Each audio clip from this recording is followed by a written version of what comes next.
Okay, dekat account MOEDL tak ada tau canvas, bukan canvas, dynamic tu. So jom kita tengok account Gmail. Kita tengok ada dynamic view. Okay, orang lain buat apa Linzat tak tahu, tapi Linzat suka buat ni. Okay, ambil foto you all yang ada dalam galeri tu dan you all masukkanlah prompt ataupun arahan yang you all nak. Macam ni, make this photo as a 3D animated cartoon or character in ataupun enjoying her vacation. Macam ni, klik pada arrow tu dan tunggulah Gemini ni buatkan magic. Lama jugalah sebab dia nak create one by one kan. So dia akan appear macam ni, ada destination yang dia cadangkan.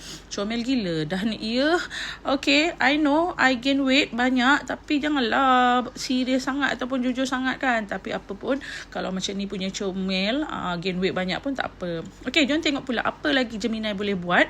Okay, kat sini Linzat berikan arahan, can you make her in a digital classroom.